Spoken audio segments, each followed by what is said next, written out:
Tonight, a disturbing story about sexual abuse and blackmail. And what makes it all the more troubling is the cultural shame surrounding the issue.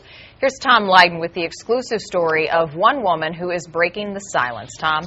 Well, guys, for B-list celebrities, having naked pictures or even a sex video on the internet has almost become a sort of badge of honor.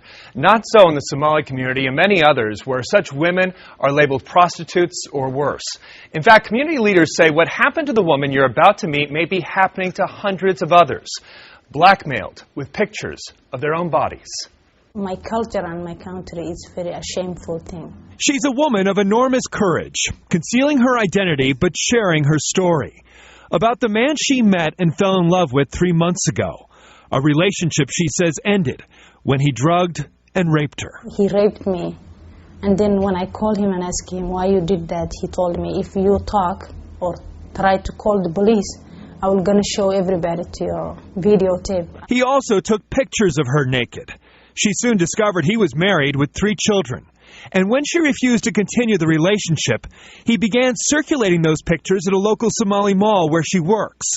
Soon he was emailing hundreds of copies for a price. You want this picture, I want to send you. If you have $5, you can have this picture. And then last week, it all became too much for this young woman. The finger pointing, the whispers. And here at the Somali mall where she owns a small shop, she tried to take her own life by drinking bleach.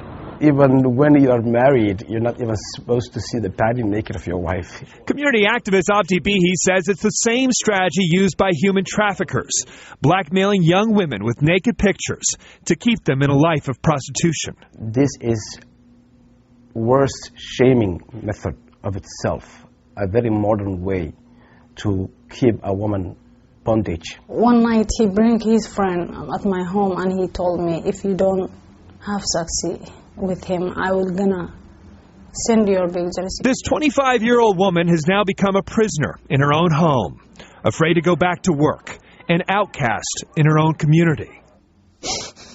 She's sharing her painful story for one reason, because she doesn't want this to happen to any other women. Are you still ready to marry me? I said, no, I hate you.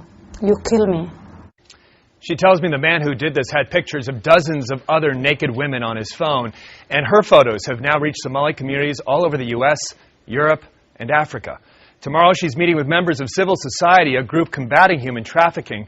They want her to talk to police to start a criminal investigation, because make no mistake about this, not only the rape, but also the blackmail, they're all criminal activities, and they need to be prosecuted. Problem is, she's one of the few brave enough to talk to police. Marnie, Heidi? Yeah, thank you, Tom. Very brave. Good for her for doing it. Yeah, no question about it.